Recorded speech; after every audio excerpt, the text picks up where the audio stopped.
Okay, I hear now the record.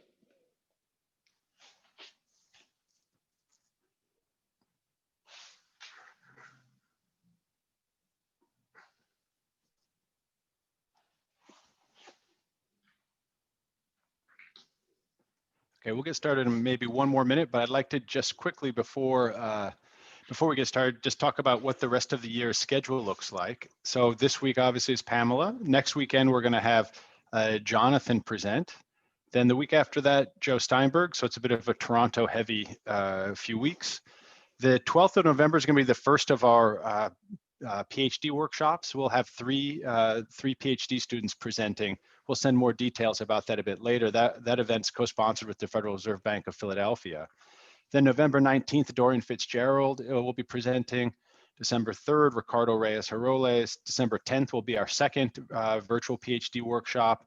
And then December 17th will be our last seminar of the year, Monica Morlaco. Then going into next year, so we'll take a break for the rest of the year. Going into next year, again, we'd like to hear from people like we did at the end of the summer.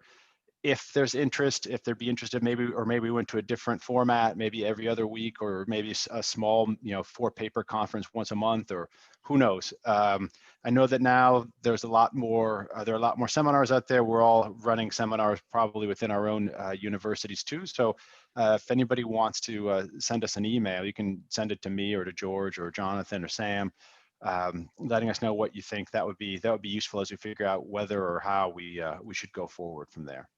Okay, so keep that in mind. Looking forward though to what looks like a great schedule for the rest of the year. And now we're gonna get started. So if you're new here, house rules are, if you have a question, just unmute yourself and jump in and interrupt just like you would during a regular seminar. Otherwise, I think Andrea is here, and I think Eugenia is also. So you can ask questions in the chat room as well. Just address it to everyone. And if you have a small clarifying question or a question you don't want to stop the seminar for. Otherwise, Pamela, go ahead. You have an hour. Okay, great. Thank you, Kim. Thank you to the organizers for letting us present this paper in this seminar. So today I'm going to talk about capital reallocation frictions and trade shock. And this is a joint work with Andrea Anteri at Duke and Eugene Tang at Toronto, who are also in the audience. So please, also you can talk to them. Oh, wait.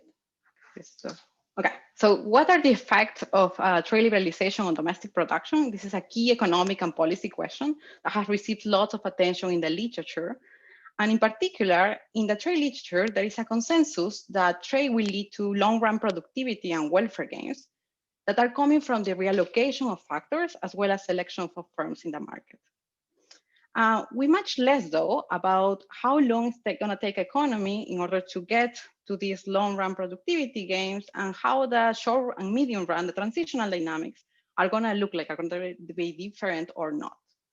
And this is particularly important because we have a very influential body of work in the macro and the development literature that is telling us, one of the ultimate drivers of your productivity gains, which are like reallocation of factors, is not frictionless as you usually assume in your trade models.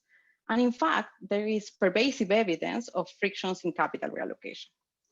So what we want to do in this paper is basically re-ask this question: what is the effect of trade liberalization on domestic production, but focusing on this short and medium run instead of the long run, and taking seriously the existence of these capital reallocation frictions.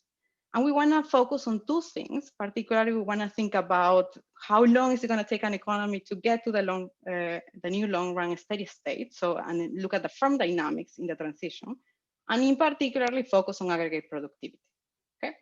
So, just to give you a brief answer, well, how the short and medium-run effects in productivity are going to look like really depend on the size, on the nature of these capital reallocation frictions in this economy. Okay, so how are we gonna concretely answer this question? So this paper is gonna look at specific trade shock, which is gonna be an import competition shock. So we are gonna look at the effects of China import competition in the manufacturing industry in Peru between 2000 and 2015, after China ascended to the WTO.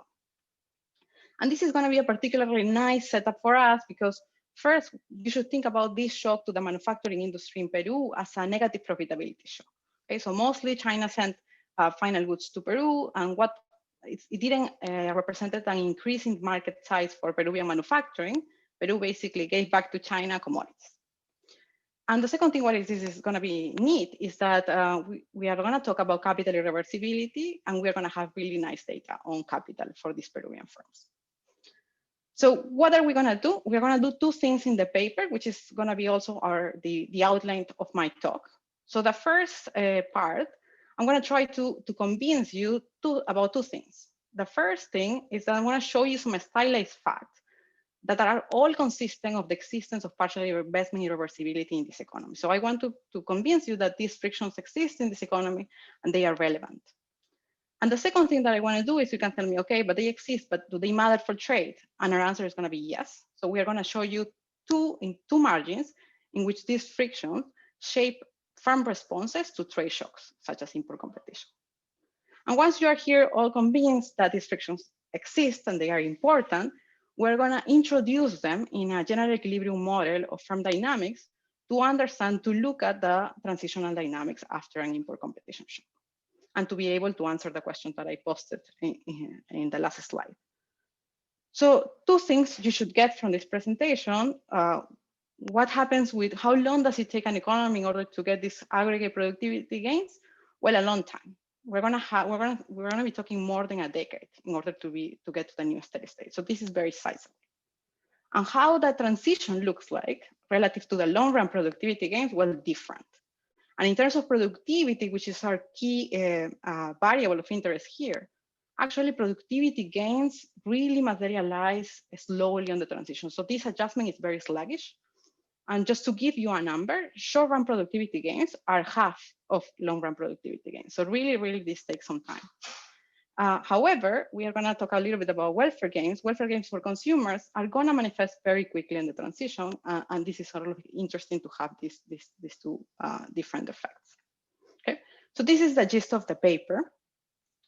We contribute to three strands of literature. Of course, the literature in capital allocation in the economy, since the seminal work of Prestush and Rogerson and Cianclino, we focus on a particular capital friction, which is investment irreversibility, which people have documented, but we are introduce an open economy. So we introduce trade in the picture.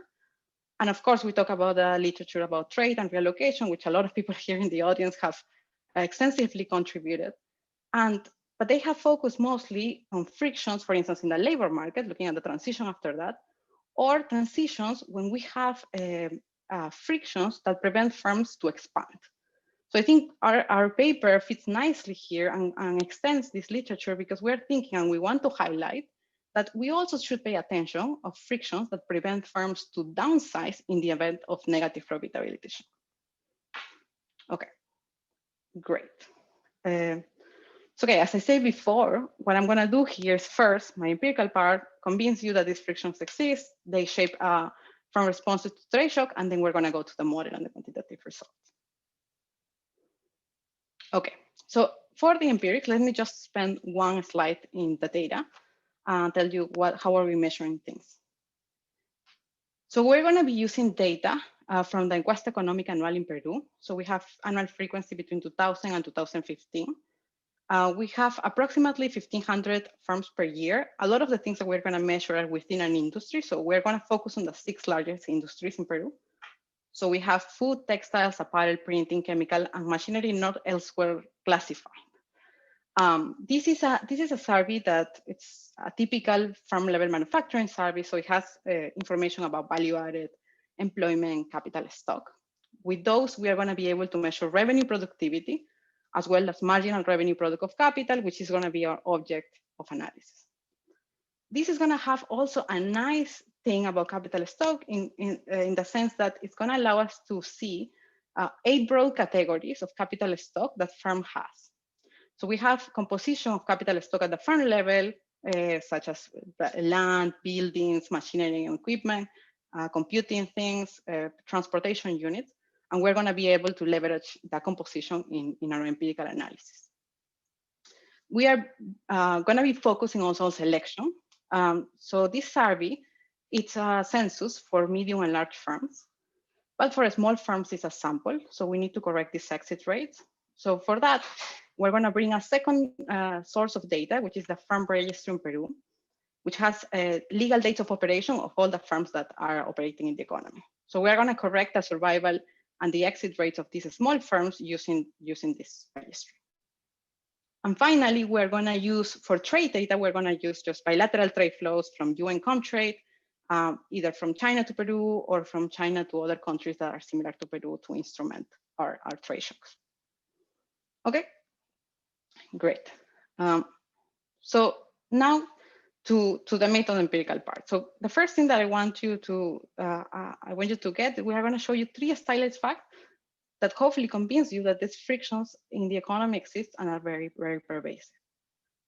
The first fact is that we find, as many other people in developed and developing countries, that MRPK, so marginal revenue product of capital, it's highly dispersed in this economy and it's very persistent at the firm level. What is this telling us? I mean, people in the literature of misallocation have looked at this and say like, you know, having these 2 things is sort of like a red flag of that it might be something that's preventing firms to adjust capital.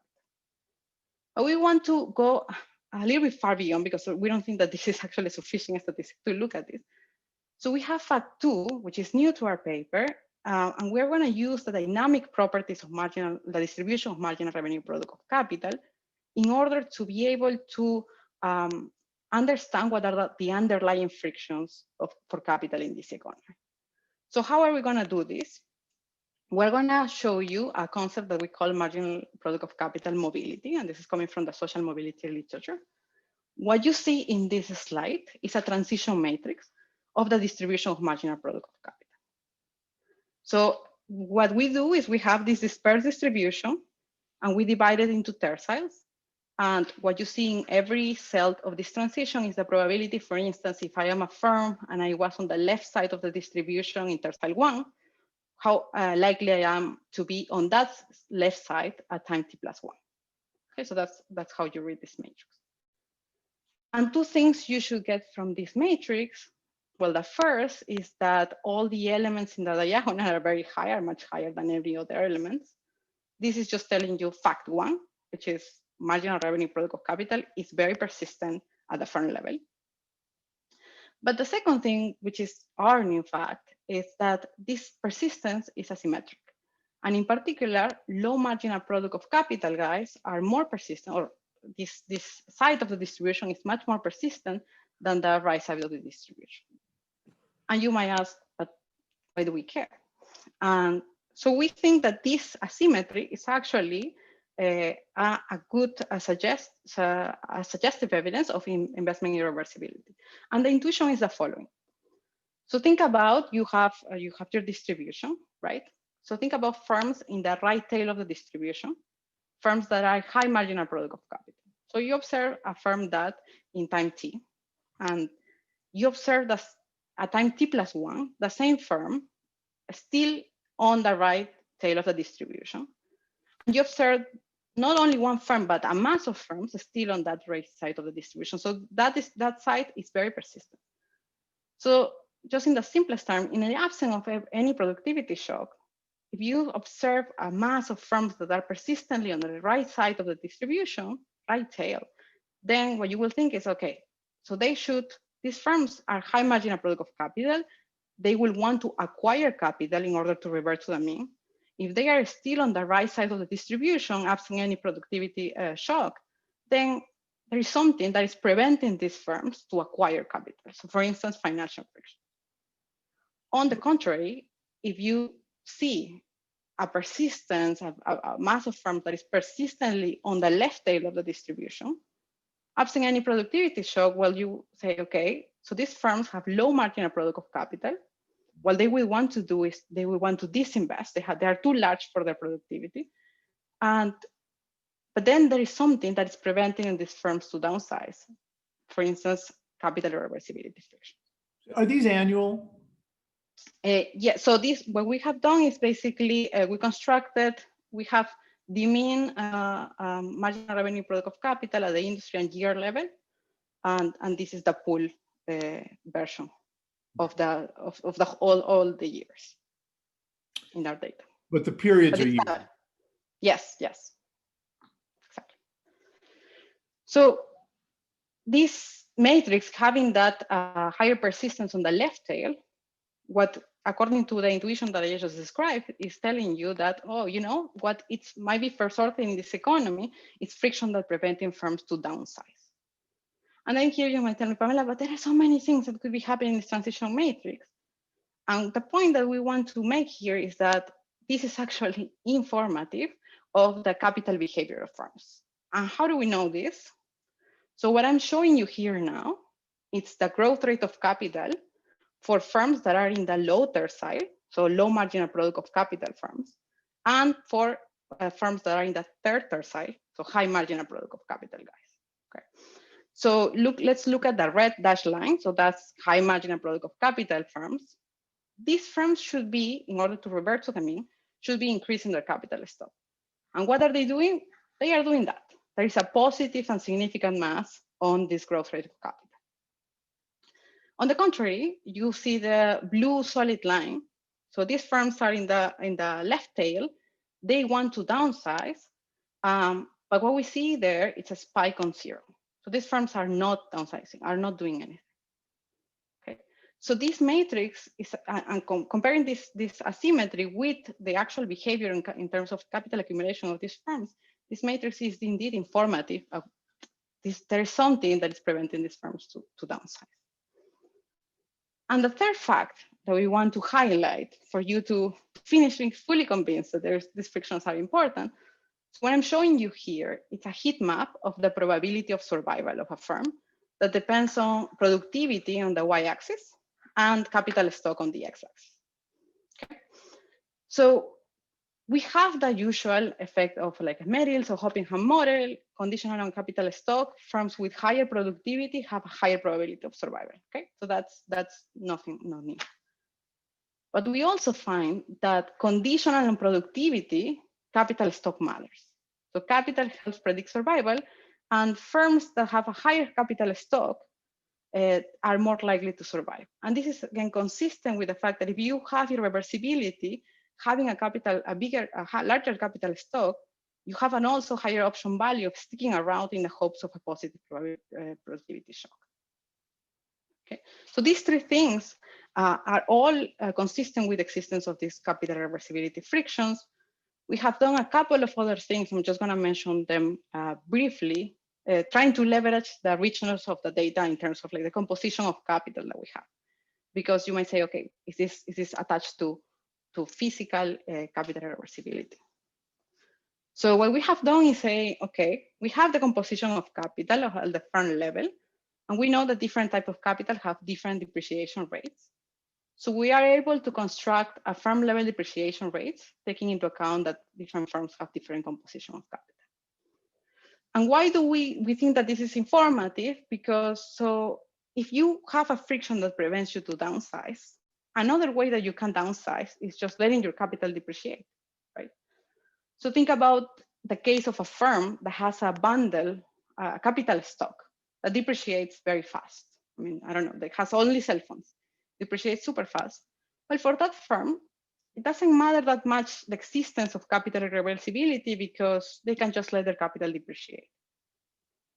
So what we show in the paper is that the fact 2 and 3 that I show you, like the persistence on the left tail, plus the fact that capital also matter for survival, is stronger for firms that have low depreciation rates, capital stock with low depreciation, which is something that points to capital reversibility. And the other thing that we have done is saying, okay, we have different type of capital. So what type of capital is driving this asymmetry in the transition matrix?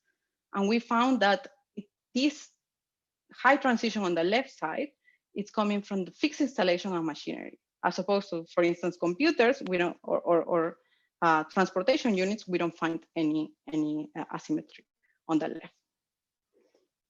And the other thing we do is say, okay, you can, maybe you cannot downsize. You cannot just sell your capital. It's hard to sell your capital. But it doesn't mean that the firm is not optimally choosing how much capital to use for production. So we measure utilization of capital. So we have as a proxy energy as well as intermediates. And then we construct again this transition matrix. And we examine what's happening, and we find actually that this asymmetry that I show you, the left tail asymmetry, goes away, disappears. So in fact, optimally, firms are actually using the right amount of capital, but the problem is that they cannot get rid of the machineries. Okay.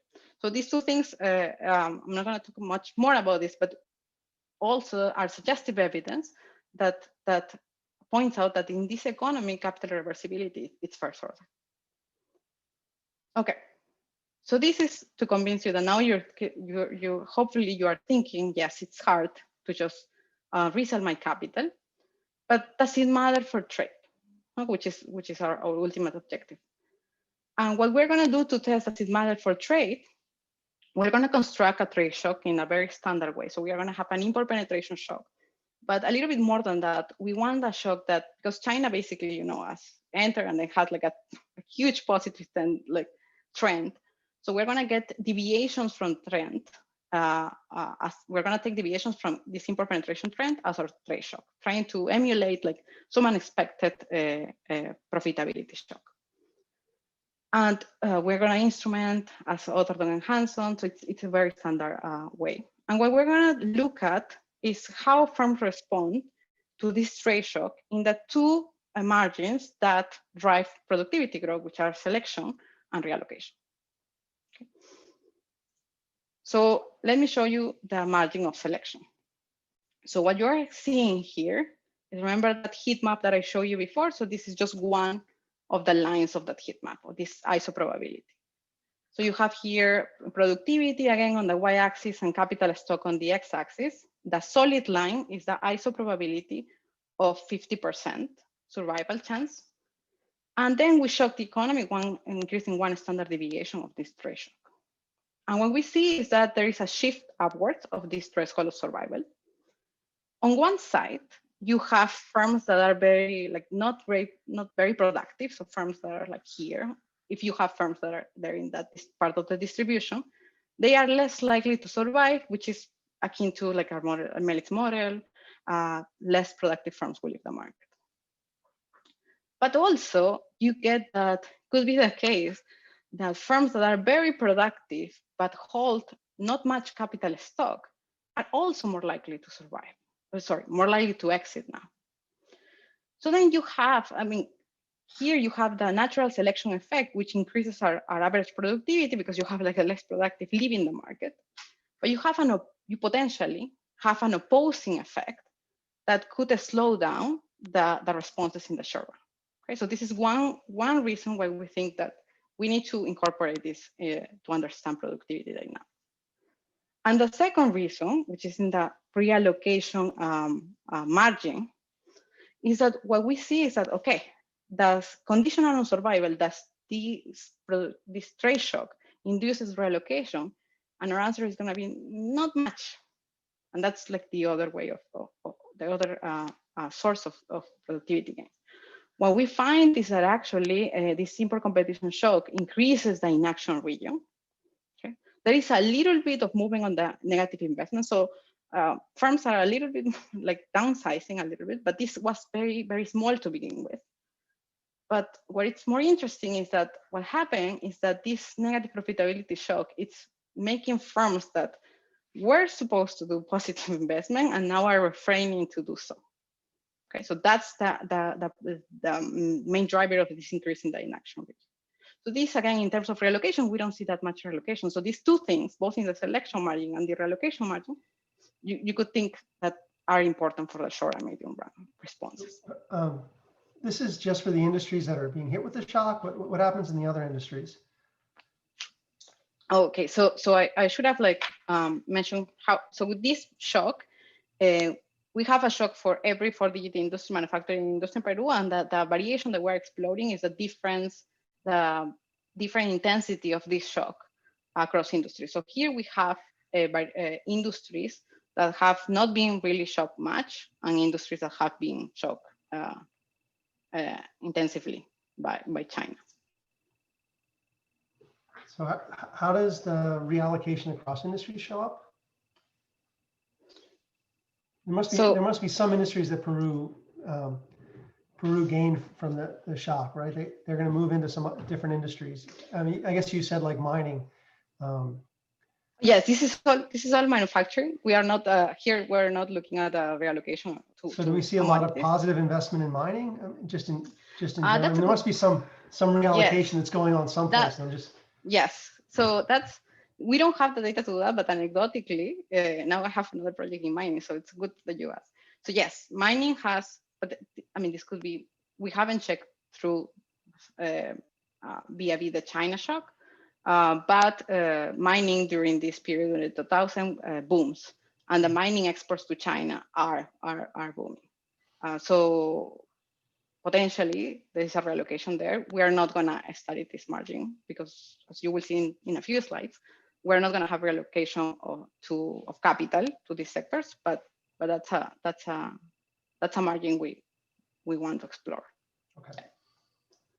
Okay, so great. Now, just taking stock, capital reallocation frictions are important, and they seem to be shaping selection on both reallocation across these manufacturing industries.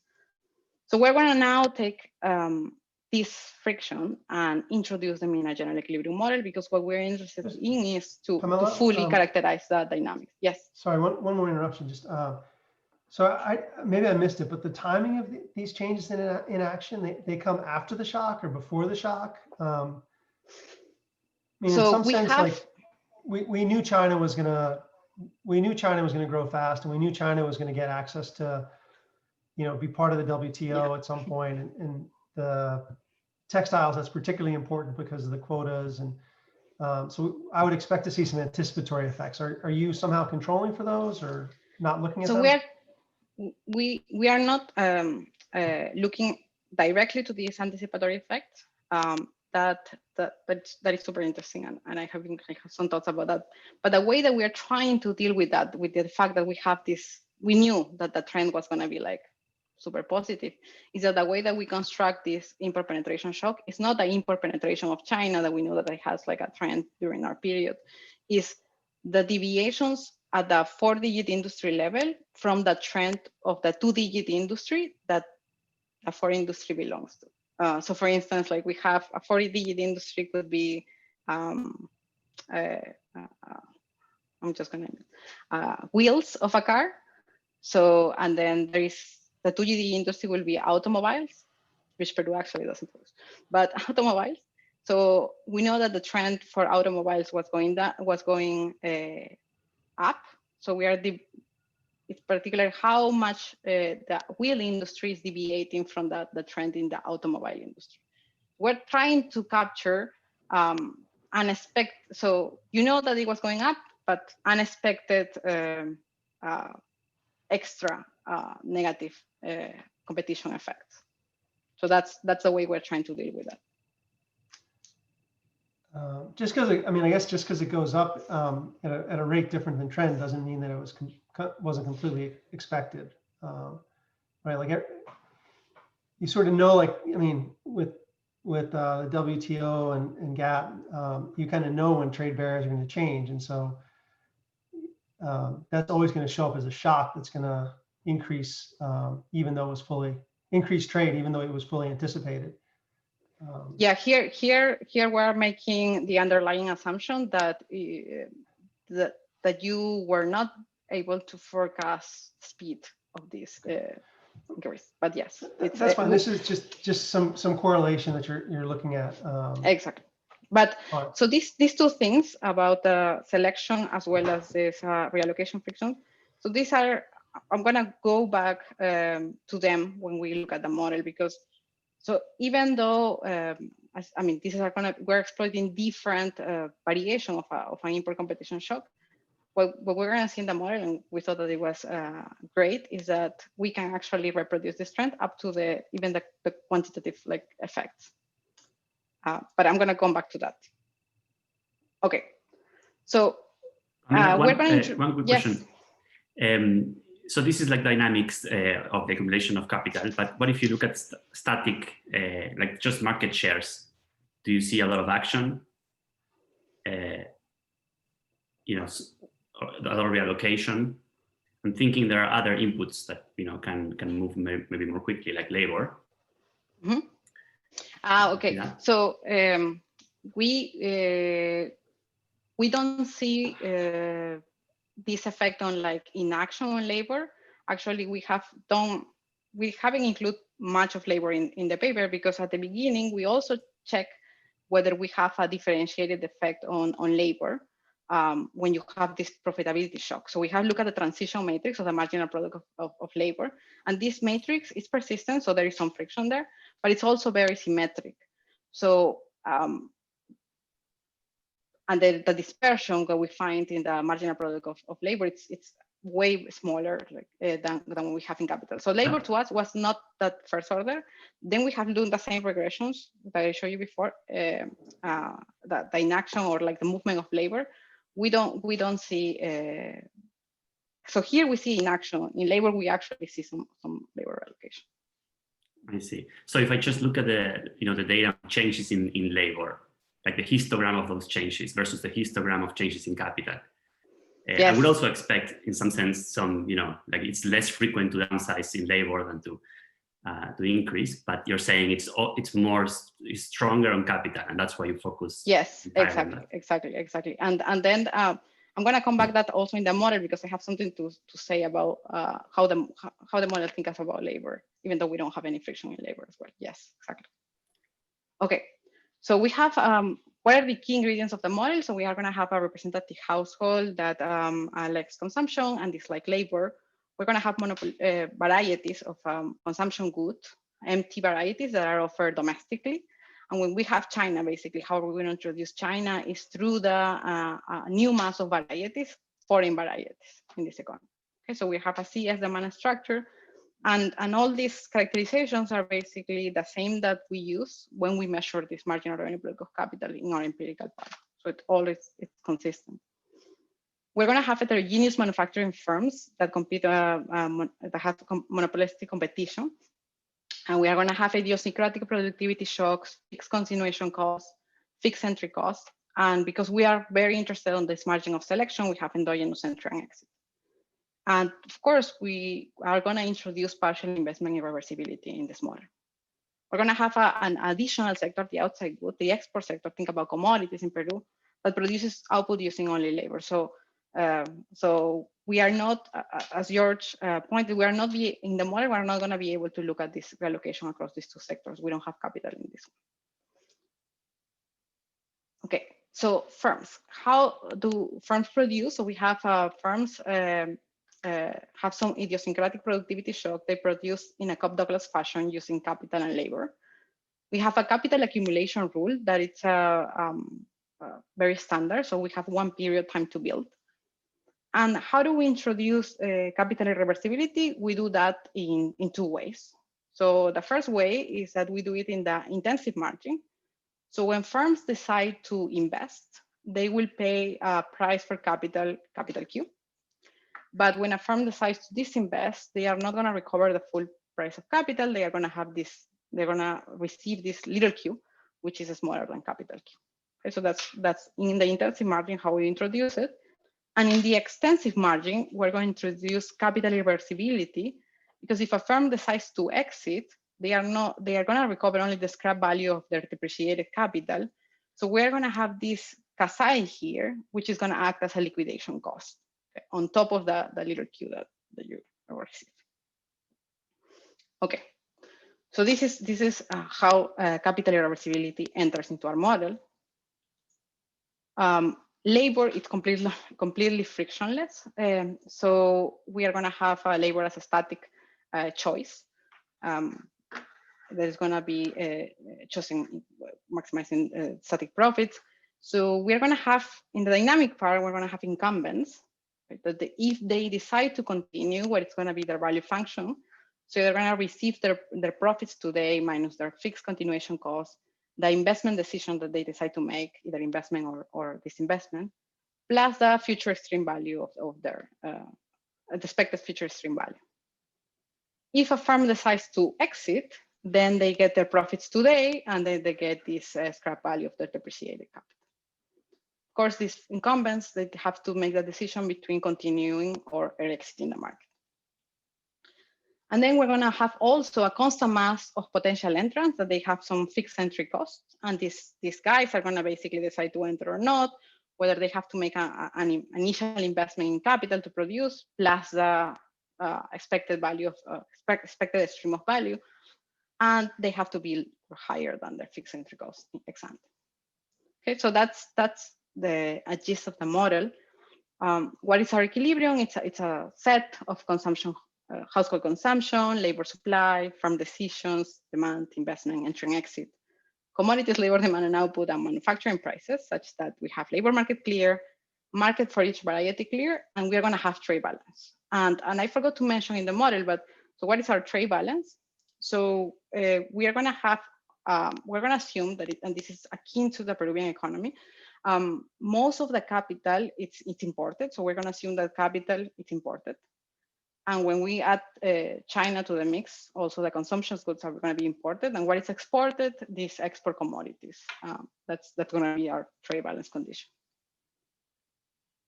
Okay, great. So we're going to calibrate the model to the Peruvian economy.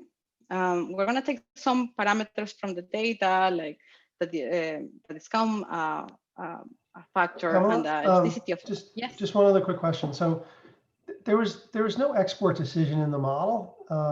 So is that because in this sector really all the direct competition was at home, and there's yes. So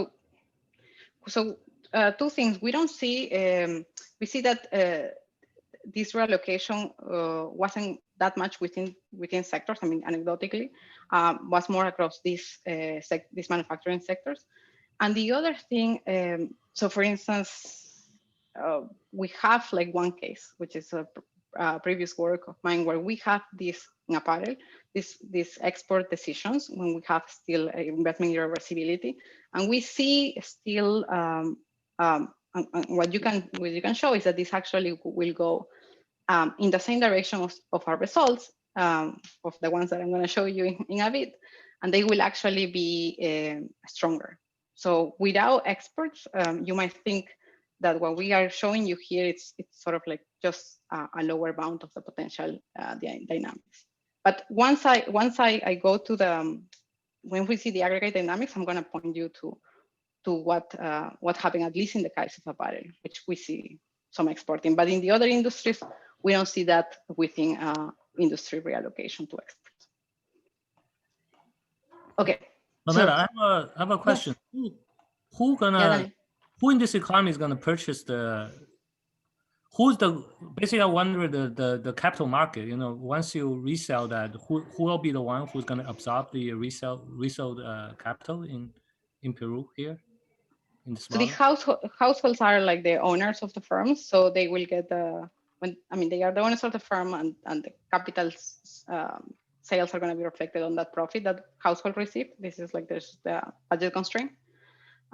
We are not modeling fully a capital market of use and new capital. So this is just coming from the big Q and this little q. So think about this is just an exogenous technology that makes once you sell used capital becomes like new capital, and then you reallocate it.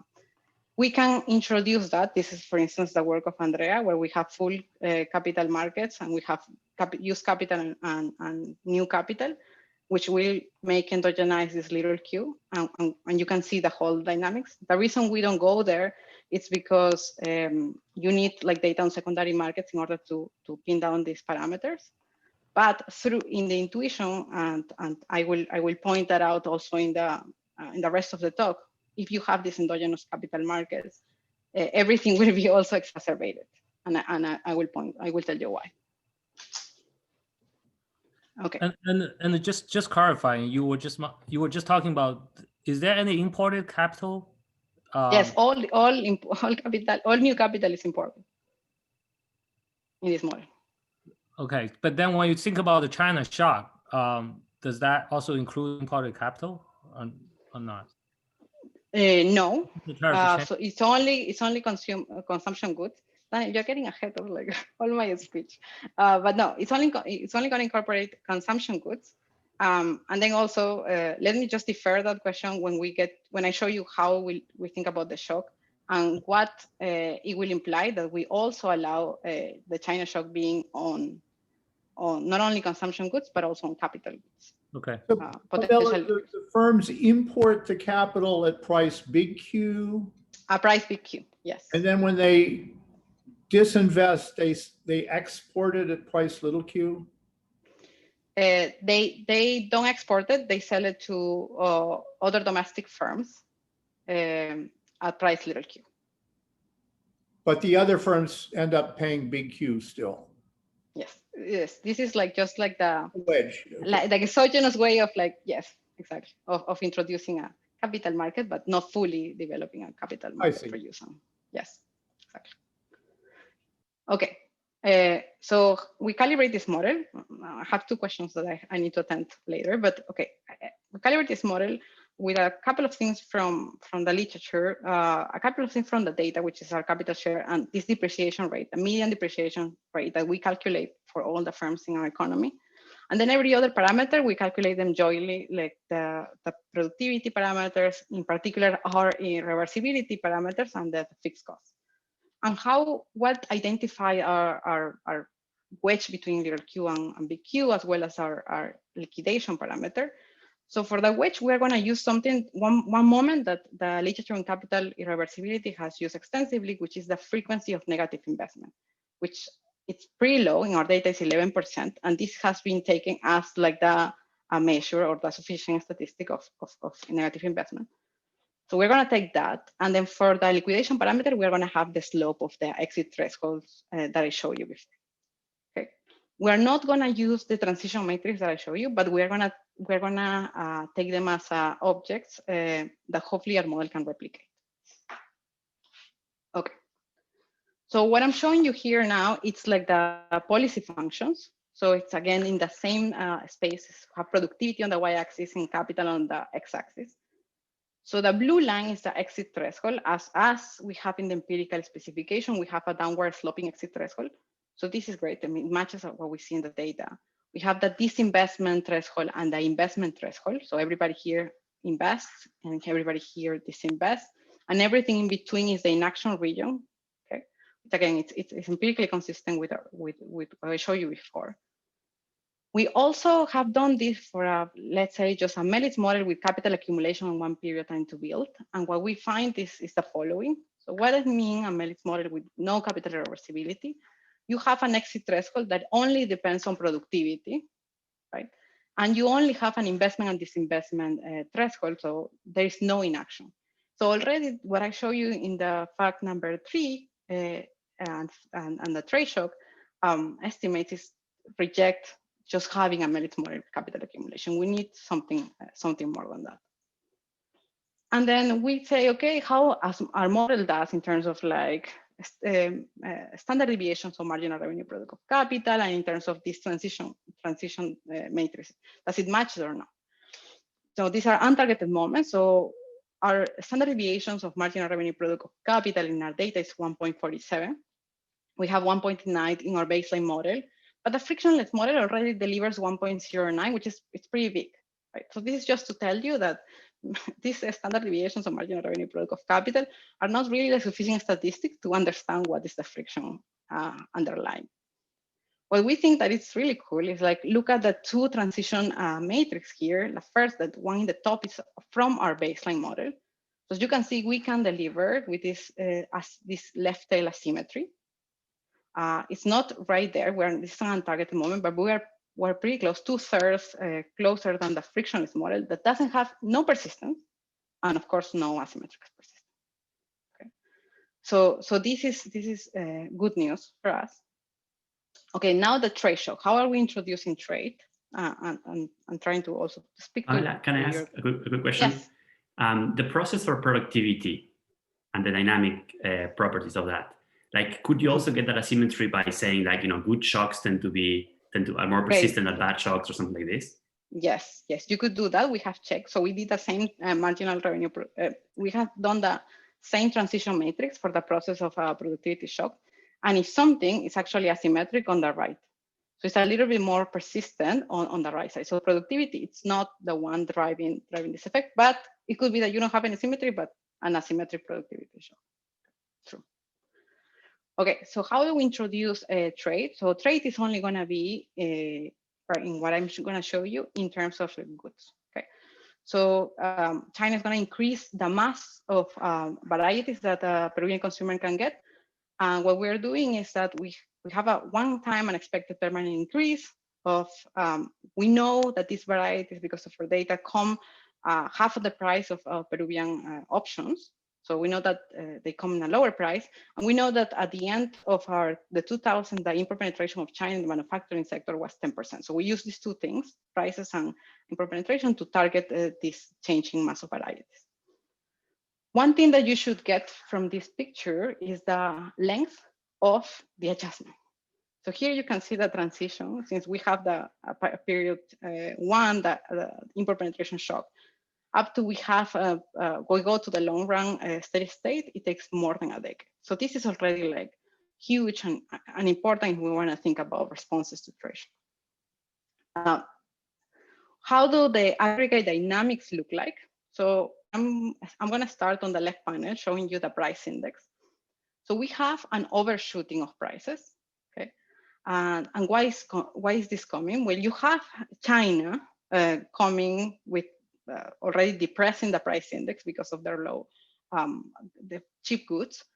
But you have investment irreversibility, which is exactly doing that firms that want to downsize, they cannot. So there are more firms sticking around. There is excess capacity.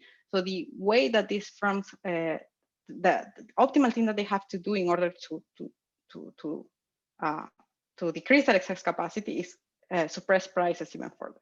So we have one effect coming from China, and then we have the overshooting coming from domestic firms that are sticking around, that they need to decrease prices to survive. Okay, so we have that overshooting. Eventually, because capital depreciates, firms leave the market, and we slowly go to the new steady state. Okay, here you can see also on the right side, aggregate capital stock in the economy, and it adjusts very slowly. Okay. What do we have about labor? And I think this is to Joaquin's question. We don't have any friction in labor. So labor can move easily to the commodity sector, and it does up to some point, but it still, there is, because of this slow adjustment in capital, there is still a sluggish adjustment, a complete adjustment in labor. Okay. So this speaks to, for instance, empirical work that Rafael Dix-Carneiro has on Brazil that attaches this slow adjustment on labor to a slow adjustment in capital. And what you see on the right is the mass of firms in the economy. So what we are used to is, for instance, you have a Melis model, you have selection that happens immediately, the firms have destroyed or leave the market. Here you can see that this is very, very gradual. Okay. So now, okay, so this is the aggregate dynamics. So now the meat, the cherry of the paper is productivity, which is very interesting. So what I'm showing you here, I mean, again, the two margins, selection and reallocation. So this is a selection margin. Blue is our baseline model. Red is a frictionless Melis model with capital accumulation. The solid lines are the time zero, and the dashed lines are when the shock hits. So these are just like the exact effects as I show you in the empirical part.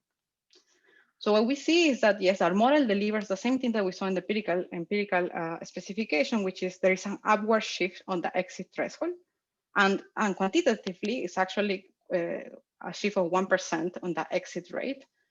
This is delivered by the model, and this is what we actually find in the empirical specification. Here is, you have the same effect. You have like some firms that are not that productive will potentially leave the market, but you potentially have also firms that are very productive that will also be more likely to leave the market. In contrast, as I said before, in a Melis model living with capital accumulation, that doesn't happen. You only have low productive firms relative to the ones that exist in the economy that will leave the market. Okay, so in our economy, how does it look like? How that does is put together to calculate aggregate productivity? This is what you get. Okay, so the blue again is our model. The red dashed line is the frictionless model. So just start with a frictionless model. So you have, because you have the shock and you have like a strong selection effect, a very tough selection effect. You have an overshooting in productivity, which people have already documented when they add dynamics to the Melitz model. And because firms leave and then prices like go up a little bit, then that overshoot goes to the long. What we have is in our model with this capital allocation frictions, first, we don't have that overshooting. We have a very sluggish aggregate productivity adjustment, right? So if you see on impact, we only get in the short run, we only get half of the gains of the long run. We don't get the overshooting, and then it takes about 14 years in order to be able to get to the new steady state. So this is important. The second thing that I mentioned in the empirical part, which is reallocation. Do we see this in action and after a straight shock? And these are the S-curve of investment and disinvestment that I showed you before, only in our model. Again, solid line, no shock, dashed line when the shock hits. And what we see is that in our model, we had like a very tiny disinvestment region to begin with. It moves a little bit, so people actually disinvest a tiny bit. But here is negligible, the effect. But what we see is that there is an upward move in the investment threshold, which means that these guys that were supposed to do positive investment are now adopting the strategy of just waiting and see. This is an increase in the inaction region. What does both the selection part and the reallocation effect mean in order to do the short run dynamics of productivity and let's say misallocation? So what we have here on the left side is the standard deviation of marginal revenue product of capital in our model and the frictionless model. This is a sufficient statistic for several papers when we think about misallocation. And what we find is that because firms do not leave and also the ones that stay really don't reallocate, we have an increasing misallocation in the short run. So this simple competition shock eventually will lead to less misallocation, but on the short run, we have actually more. And this is an important difference that if we don't consider that these frictions are here in the economy. Just a quick question. Question. Does your model also have distortion on the extensive margin? Yes, so we have both. So we have we introduce irreversibility in the intensive with the wage of Q, and in the extensive margin, we introduce a liquidation cost. Okay, so the dispersion of MRPK is not,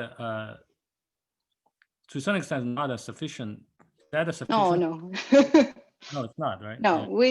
we just, I mean, this is just, there is a lot of like literature that calls this a misallocation. I'm just calling it that way, but no, I mean, it increases the standard deviation. That's and then the second thing, which is the thing on the right, we have what happened with so we calculated the TFPQ ratio between our baseline economy, so economy with the frictions, and then the frictionless economy. And what we see is that in the short run, the straight shock induces a larger gap, a larger efficiency gap between our economy with frictions relative to a frictionless economy. We are farther away from frictionless economy. Eventually, that disappears, and we become closer. But again, the difference between the short run and the long run are pretty stark when we think about productivity and capital allocation. Okay, so a couple of extensions, and also just to talk about like Daniel's comment about import. So we have also the model that I have shown you. It's a model that only has as a friction or capital reallocation friction, so investment irreversibility. But what about other things? For instance, the traditional capital adjustment cost, quadratic capital adjustment cost. So we have done an extension where we have fully recalibrated the model when we add this capital adjustment cost, targeting the dispersion of the rate of investment. And then first, our estimates of irreversibility are robust, so they are not, we still get the same numbers. And then the patterns are, all the patterns that I show you in terms of like dynamics, as well as the deviation, the short run and the long run difference are still there. When we get adding these other frictions, is we are able to match better the dispersion of marginal revenue per of capital in the data, and we're able to get a little bit more persistence on the diagonal of the transition matrix. So, I mean, it's better, right? Because we have more than this friction. Just for Daniel's comment about imports, right? So we can allow China to also be affecting Q. So this, I mean, it's pretty reasonable, since maybe not in the first, like actually when we see imports of capital from China in Peru, they were not that important in the first part of the 2000, so 2000 to 2005. That's not much action there. But then after that, it became more important, and also China delivers capital goods that are much cheaper than other countries. So you could think that this Q is also going down. In order to do that, so first, we have thought about this. It's not super clear that this is going to change actually our the patterns that I show you, and in the following sense. So we have cheaper new goods. That's in order to be consistent with allowing this capital Q to move, we will need to make also endogenous this little q, because the price in the secondary market is going to react to this price on the new goods. So what's likely to happen is that when we depress big Q, also little q, it's going to go down, because I mean, now really new goods are very cheap. So the used goods, that's going to depress the price of used goods.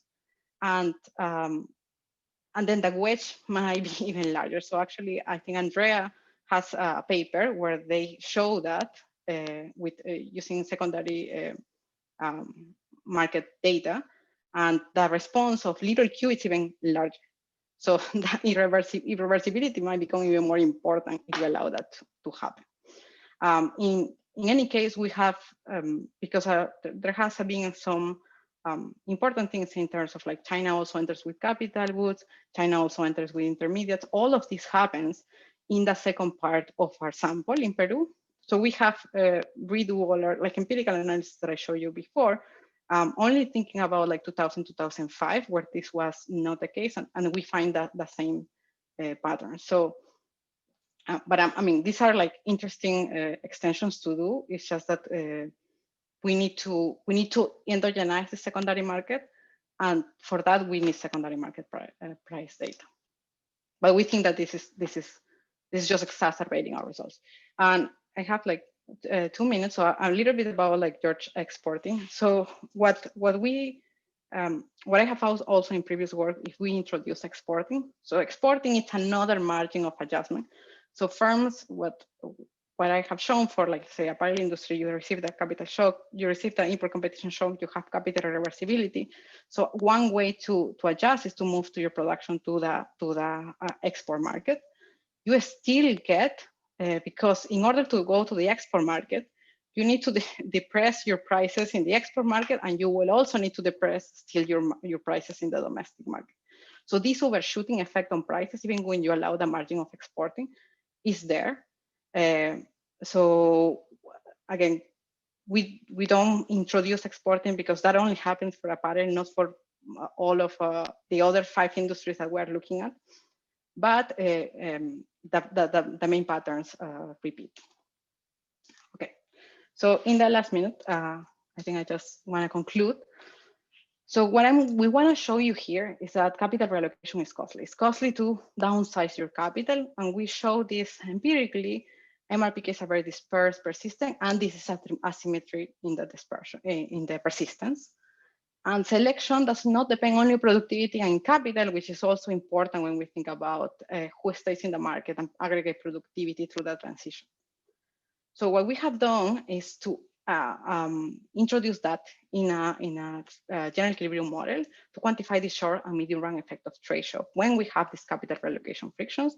And again, the 2 bottom lines it takes a long time for that transition to happen. Productivity gains are very sluggish. They come gradually over time.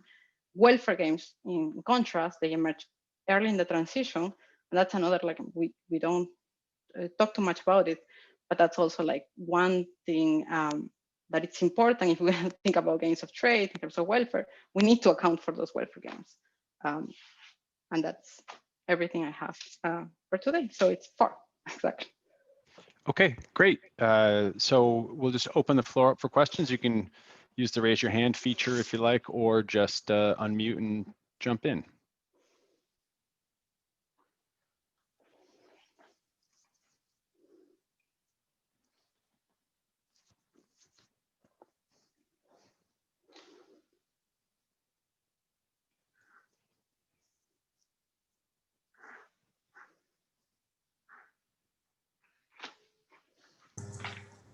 So Pamela, have you thought about looking at the current account dynamics, just getting George and Kim on the team and doing something exciting with that? Yeah, I mean, yes, we don't. We are making like a big. This is super interesting. We are like doing an heroic. We're trying to really like be good in the calibration of this model with the Peruvian economy and the features that we see in the Peruvian economy through this period. But yeah, I mean, also like my more macro co-authors have pushed us, like we have to look at this for current account and other yeah, more macro outcome. But I don't know, Kim and George. So another thing, I mean, I think it'd be super interesting to look at the current account, but I also think it'd be super interesting to think a little bit more about that other sector, right? I mean, in some sense, when China comes into the World Trading Agreement, it also like pushes up the price of raw materials, right? And so it's natural to reallocate resources from this sector to the mining sector or agriculture or whatever. And so to sort of get like the full picture, it seems like you need to do both. And to the extent that like the price movements in these commodities were like really large, I think it's going to really matter for like the quantification. So just a thought. I mean, yeah, no, I mean, this comes from this is something that we have even within the manufacturing sector. We would have loved to like have like reallocation across sector, not necessarily to the mining sector, but to sectors that were not as affected by China, like for instance, food. But I think here, when we talk about this, so you can introduce that into the model, but then when you go to the calibration and try to think about what is the frictions across sectors and within a sector, unless you guys have like, I mean, we will want to hear your feedback here. We think that you need data on like how capital is being reallocated across sectors. No, the way that literature on like labor frictions does is because they have this much employer data, so they know how workers move across these industries. Fortunately, we don't have that, and even within the manufacturing sector, and we are trying to pushing for like so there are new data sets about like this VAT transaction, and some of them will have what is the product that the firm sells. So we're trying to get our hands on that, because if we can see like capital movements across firms, and the firms are across different industries, then we can inform our estimates about movement costs. And then but that is really interesting, and that's definitely we will want to push on that. But in some sense, sorry, go ahead. No, sorry, George. I was just going to add something to your previous, towards your previous question, maybe. I mean, I think the way I think about this is that we sort of argue that capital is specific at the firm level within an industry, so it's likely to be even harder or costlier to reallocate across industries. So I think that you're right. It's super interesting to think about the expansion of the exporting industries, but the way I think about it, it's going to happen largely through new investment. It's not going to happen because the apparel machinery becomes a digger or something. So it's so in that sense, my prior is that actually doesn't matter very much, in the sense that if we introduce investment in the outside good in the model, but we make the capital of the manufacturing completely irreversible when it goes into that sector, then nothing changes. So we can allow for investment in that sector, and so what matters is really that the irreversibility is going to be a friction within industry, and then there's going to be an even larger friction when the capital flows across industries. And so it's my hunch is that it actually won't change very much the quantification of this. Well, it's going to matter for the long run impact, right? Because you're going from an economy of like one sector with capital to shifting everything into a sector that's just labor intensive, right? And so the long run impact on the economy is going to be pretty different. I agree. So.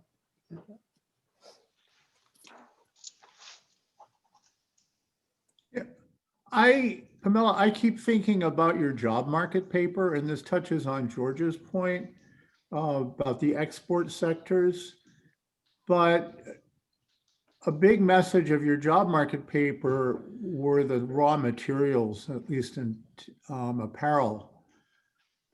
And yeah, so this, go ahead, sorry. Yeah, so at least for apparel, it seemed okay. In today's model, it's the capital stock that's leading to sluggishness. But there it was this fixed factor, which was really some of it you could think of as the fixed factor of the apparel entrepreneurs. But you could also think about their monopsony power over the cotton as being, which you don't have in this model. I don't know how quantitatively important that is in GE, but it would seem that would also lead to a degree of sluggishness. The apparel industry doesn't go away because they have access to this cheap cotton. Yeah, so what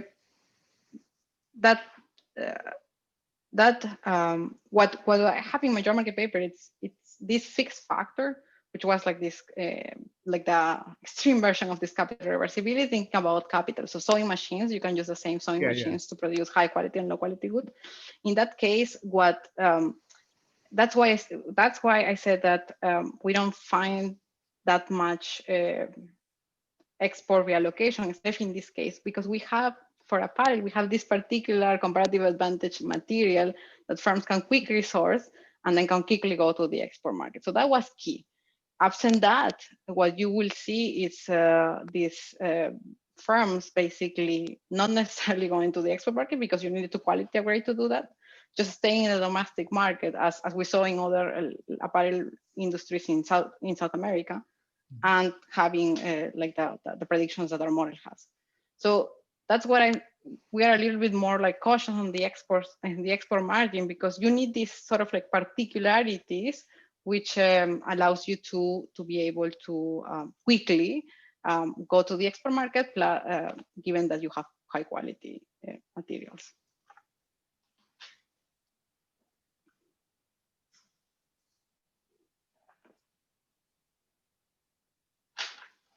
Okay, so Roman, I think we'll turn off the recording now.